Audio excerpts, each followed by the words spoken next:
ধরো তো TV sound একটু কমাও, টিভি সাউন্ডটা অফ করে দাও।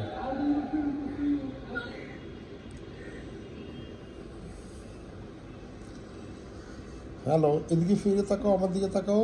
চলো আমরা একটু কথা বলি, ঠিক আছে? তোমার কি পরীক্ষা শেষ হয়েছে? এটা কিসের পরীক্ষা ছিল? BGS, Bangladesh global science.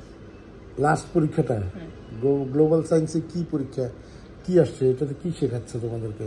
আমাদেরকে শেখাচ্ছে যে বাংলাদেশের পরিস্থিতি, আমাদের বাংলাদেশের পসিবিলিটি কি করার, এটা। বাংলাদেশের পসিবিলিটি কি? আমাদের পপুলেশনটা কয় বছর হলে এরকম বাড়ছে, এটা। আচ্ছা, ওয়ার্ল্ড ভিউ কনটেক্সটে বাংলাদেশের পসিবিলিটি আসলে কি? মানে আই মিন বাংলাদেশের পার্সপেক্টিভটা কি বলো তো দেখি, তোমার জ্ঞান থেকে তুমি বলো। মানে বাংলাদেশটা সারা বিশ্বে ভবিষ্যতে কি করতে পারে বা কি হবে, মানে কি ধারণা তুমি পোষণ করো বলো। বাংলাদেশে অনেকগুলো হলো চান্স আছে যেখানে যদি গভর্নমেন্ট চায় তাহলে করতেই পারে। আচ্ছা, তুমি ভালো না করো, তুমি যদি ইংরেজিতে বলতে চাও ইংরেজিতে বলো, কোনো সমস্যা নেই। এই যে বাংলাদেশে অনেকগুলো চান্স আছে এরকম করার, কিন্তু তারা পারতেছে না, কারণ গভর্নমেন্টের কারণের জন্য ফান্ডিং, ট্যাক্সেস, ভ্যাট এরকম। তাই হলো তারা যদি করতে পারতো একটা সফিস্টিকেটেড একটা প্লেস যেখানে সবাই থাকতে পারে আরাম করে, আর এমন বস্তি এগুলো ভাঙা দিলে ভালো দেখে একটা বস্তি বানায়, তখন এরকম সবাই সাইডে চলে আসবে, এরকম গরিব মানুষের থাকবে না রাস্তায়। কিন্তু গরিব মানুষকে সরকার কি চাইলেই কি গরিব থেকে ধনী করতে পারে? এটা তো নিজের ইচ্ছাও নির্ভর করবে। কিন্তু সরকার হলো গরিবদেরকে একটা জায়গা বানাইতে পারে সেপারেট, কিন্তু তাদেরকে ধনী বানানো হবে লাইক এরকম না যে টাকা না, এরকম না। তাদেরকে টেকনিক্যালি হলো একটা কাজ দেওয়া লাগবে, কাজে সুন্দর করে তাকে শিখাতে হবে। করলে তুমি এখানে থাকতে পারবে। হ্যাঁ, এবং তুমি তোমার মতো পয়সা করে উপার্জন করতে পারলে তুমি ধনী হয়ে যাও, সমস্যা নেই, তাই না? আচ্ছা, বাংলাদেশের ইয়াতে তোমার কনটেক্সে তোমার কাছে ঢাকা শহরটা কেমন লাগে? গরম। আর এলাবোরেট করো কিছু। গরম আর মানুষ বেশি, ক্রাউডেড জায়গা, মানুষরা অপোজিট সাইডে রাস্তা চালায়, এরকম গুলশানের মতন না যে একটা সেপারেট জায়গা দেয় যেখানে মানুষরা এমন আসা যাওয়া করতে পারে, এরকম না। আমাদের এই মালিবাগে এরকম চাপাচাপি হয়, আর কি বলবো, আমাদের স্কুল থেকে ওয়াকিং ডিস্টেন্স এখনো মানুষের এমন সিএনজি রিক্সা যায়। কারণটা কি? পা ব্যথা বা হার্টের রাস্তার সেফটি নেই, ফুটপাথগুলো সেফটি নেই, এই জন্য অনেকে তাড়াতাড়ি করে মনে করে রিক্সা বসে থাকো ভালো, এই জন্য রিক্সা এসে চলে যাবে।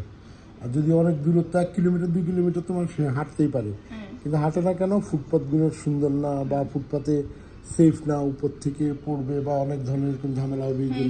এরকম ফুটপাথগুলো থাকে না যে উপর থেকে এমন পানি পড়ে, ঠিক করতে পারে, অনেক ধরনের সমস্যা তৈরি হতে পারে, ঠিক আছে? আর ইয়াতে কি বলো যে তুমি ভবিষ্যতে কি হতে চাও? অনেক কিছু হইতে চাইছো ছোটবেলা থেকে, তুমি এখন কি হতে চাও? এখন কি হতে চাও? Being as a YouTuber? না, হোয়াট? তুমি কিসে দেখতেছো? তুমি কি দেখতেছো? ও, ফুটবল।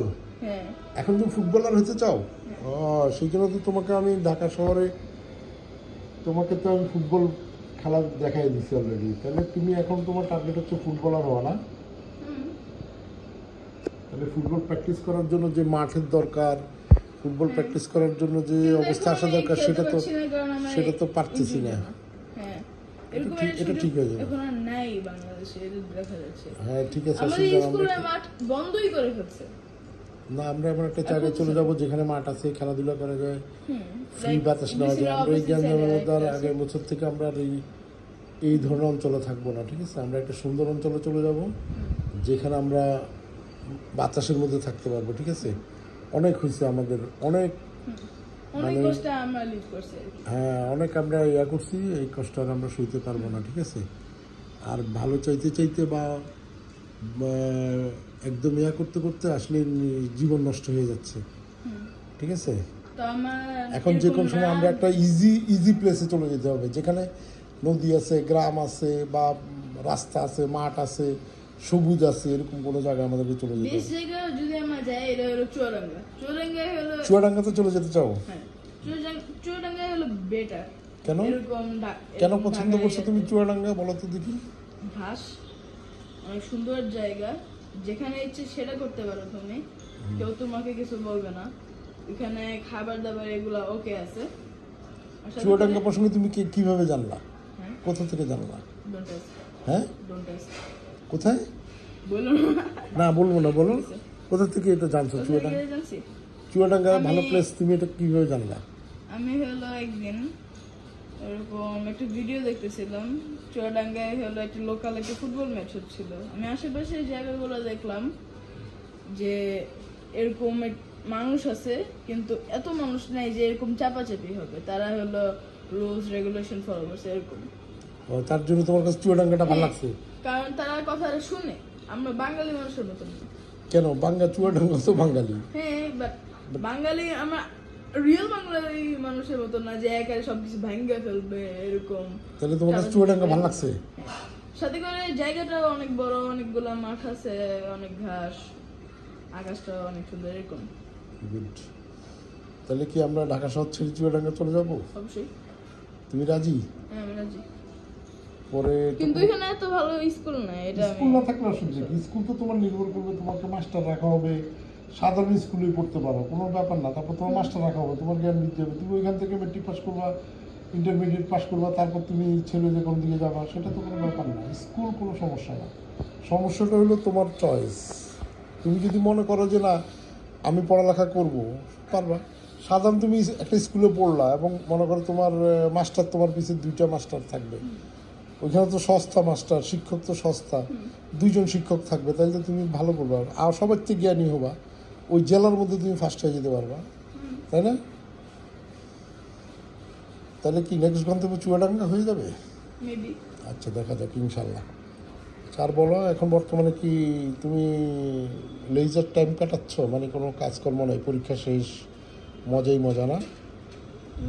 আমার মেন ইচ্ছা হলো পরীক্ষার পর ঘুমানো।